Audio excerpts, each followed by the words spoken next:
শুরুটা হয়েছিল স্বপ্ন দিয়ে, একটি প্ল্যাটফর্ম যেখানে তরুণেরা কণ্ঠ তুলেছিল বৈষম্যের বিরুদ্ধে, একটি আন্দোলন যেখানে উমামা ফাতেমা ছিলেন মুখপাত্র, ভবিষ্যতের জন্য এক সাহসী কণ্ঠ।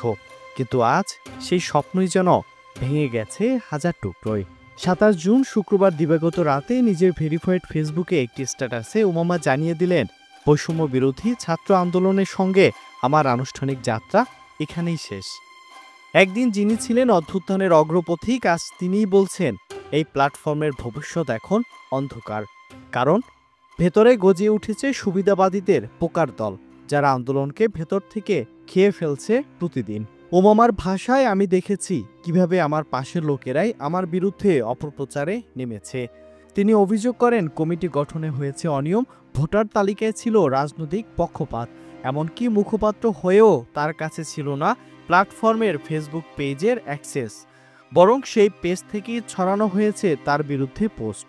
উমামা জানালেন তিনি কাউন্সিলে প্রার্থী হননি, শুধু শুভেচ্ছা জানিয়ে একটি ভোট দিয়েছিলেন। কিন্তু যখন দেখলেন ভোট না দিয়েও কেউ সদস্য পদে আসেন, তখন তার মনে হলো এটা কি ছিল অভ্যুত্থানের স্বপ্ন। তবু উমামা ভেঙে পড়েননি। তিনি বলেন, আমি গুছিয়ে আনছি সবকিছু। তরুণদের বলবো, পড়াশোনায় মনোযোগ দিন, সত্যের পথে থাকুন। শুধু এক কথাই রেখে গেলেন তিনি, যারা অভ্যুত্থানকে বাজার বেচেছে তাদের আমি কখনো ক্ষমা করব না। একটি বিদায় বার্তা যা হয়তো আন্দোলনের চেয়েও বেশি গর্জে উঠেছে মানুষের বিবেকের গভীরে।